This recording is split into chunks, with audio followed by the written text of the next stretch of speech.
নমস্কার, আপনারা দেখছেন নব বাংলা লাইভ। বঙ্গ দেখেছে 2023 ডিসেম্বর এক বঙ্গে ঐতিহাসিক লক্ষ্যকণ্ঠে গীতাপাঠ। সেই গীতাপাঠ এবার শিলিগুড়ির কাওয়াখালী ময়দানে। এই ময়দানে অনুষ্ঠিত হতে চলেছে আগামীকাল লক্ষ্যকণ্ঠে গীতাপাঠ। আমরা দেখব এই লক্ষ্যকণ্ঠে গীতাপাঠের ব্যবস্থা কীরকম রয়েছে, শেষ মুহূর্তের ব্যবস্থা, এবং ভারতসহ আরও বিভিন্ন দেশের লোক আসার কথা রয়েছে এই লক্ষ্যকণ্ঠে গীতাপাঠে। সেই ব্যবস্থায় আমরা দেখে নেব কীরকম ব্যবস্থা রয়েছে। এই ঠান্ডার মধ্যে চারদিক থেকে লোক এসেছে এই লক্ষ্যকণ্ঠে গীতাপাঠে।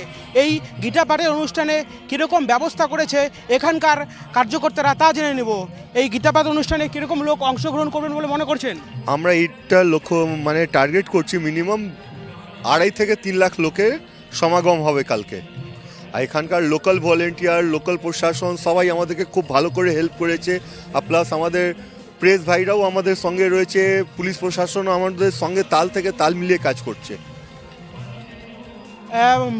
বোঝা যাচ্ছে অনেক বড় মঞ্চ এবং কমসে কম 1 লাখ লোকের জায়গা করা হয়েছে। কলকাতার পরে এই উত্তরবঙ্গে প্রথম এই লক্ষ্যকণ্ঠে গীতাপাঠ, এবং দূর দূরান্ত থেকে লোক আসছে। এ নিয়ে আমরা জানি যে বাংলাদেশ থেকে কিছু লোক আসার কথা ছিল, তারা কি এই গীতাপাঠ মঞ্চে পৌঁছতে পারবে, আসবে তারা, এরকম কোনো খবর রয়েছে? না, এইরকম কোনো খবর নেই, কেন কি প্রশাসনিকভাবে অনেক চাপে আছে।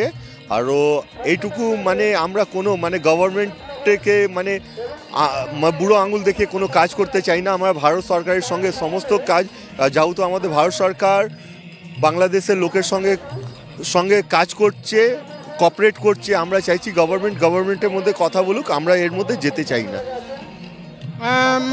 যদিও কথাটা বলা উচিত নয়, কিন্তু বাংলাদেশের যে ইস্যু, এই অনুষ্ঠানের সাথে কোনো সম্পর্ক নেই, কিন্তু বাংলাদেশের যে ইস্যু, সেই ইস্যুকে কি ভারত সরকার এই ভারত সরকারের যে স্ট্যান্ড, এই স্ট্যান্ডের কি আপনারা খুশি? এটা কোনো দিন খুশি না।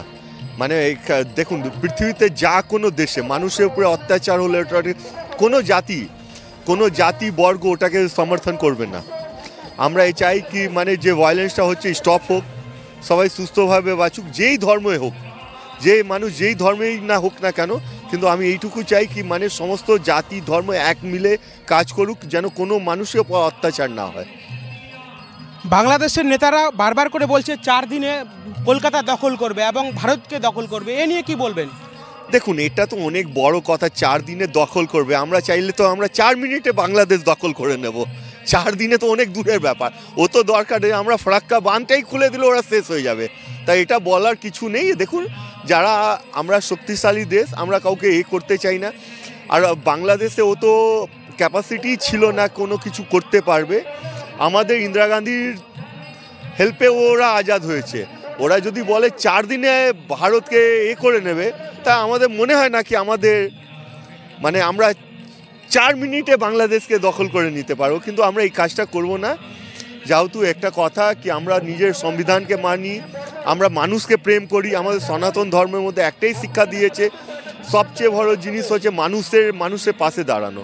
আমরা কোনো দিন করব না। কিন্তু হ্যাঁ, যদি কোনো দেশ আমাদেরকে যদি বুড়ো আঙুল দেখায়, কিন্তু আমরাও কিন্তু না। আর আমাদের ইন্ডিয়ান ফোর্স, ইন্ডিয়ান আর্মি, আমাদের West Bengal police, plus government of India, আমাদের ওয়েস্ট বেঙ্গল গভর্নমেন্ট সবাই কিন্তু অনেক পাওয়ারফুল আছে। আরও যদি কারো এইটুকু ইচ্ছে থাকে কি 4 দিনে, তা এটা অসম্ভব ব্যাপার একটা দেশের উপরে 4 দিনে। আজকে ইসরায়েল আর হামাসে যা হচ্ছে রাশিয়াতেও, ওটা কি আজকে 2 বছর থেকে চলছে? কিছু হলো না, বেকার। দেখুন, এইটুকু বলতে পারবো, ওদের কাছে শিক্ষা জ্ঞান নেই, এই জন্য এই কথাটা বলছে। আর এর থেকে আমাদের কোনো ক্ষতি হচ্ছে না। আজকে এই ওদের যে ঝামেলাটা করে ওরা মিনিমাম ধরে রাখো 200 বছর পিছনে চলে গেল। এটা ওরা 200 বছর পিছনে চলে গেল পুরো পৃথিবী থেকে। ওরা আরও এখান থেকে উন্নতি করতে পারবো না। আমি এইটুকু বলতে চাইছি, দেখো, বাংলাদেশের মানুষের কাছে, সব ধর্মের কাছে, লোকেদের কাছে আমি রিকোয়েস্ট করতে চাই, দেখো, মানুষ থেকে বড় ধর্ম কিছু হয় না। সবাই মানুষ ধর্মটাকে পালন করো, আর কিছু দরকার নেই। আমার একটাই বক্তব্য, বাংলাদেশের সমস্ত হিন্দু ভাই, মুসলিম ভাই, কোনো না, সবাই মিলেমিশে থাকুক। আর যদি এইটুকু টার্গেট যদি কোনো দেশকে উপরে কেউ দেশ করে, এখন সব দেশ স্ট্রং আছে, কোনো দেশকে আমরা ছোট করতে পারবো না। আর বাংলাদেশে যা ক্যাপাসিটি, ও আমাদের ওয়েস্ট বেঙ্গল আর বিহার দুটো রাজ্য মিলিয়ে ওর থেকে বেশি ক্যাপাসিটি আমাদের ভারতে। আরও অন্য রাজ্যগুলোকে ছেড়ে দেন। না, বাংলাদেশে ক্রমাগত অত্যাচারে ভারতের কি এই সময় কি প্রয়োজন রয়েছে যে বর্ডার খুলে হিন্দু ভাইদেরকে এই দেশে শরণার্থী করা বা এই দেশে শেল্টার দেওয়া? দেখুন, এটা তো আমাদের যারা বুদ্ধিজীবীরা রাজ্যে ওরা বিচার করবে, এটা তো আমরা কিছু করতে পারবো না। হ্যাঁ, আমরা প্রতিবাদ করতে পারবো কি, হ্যাঁ মানে যেন কোনো মানুষের উপরে অত্যাচার না হয়। আপনাকে অনেক অনেক ধন্যবাদ নববাংলার তরফ থেকে।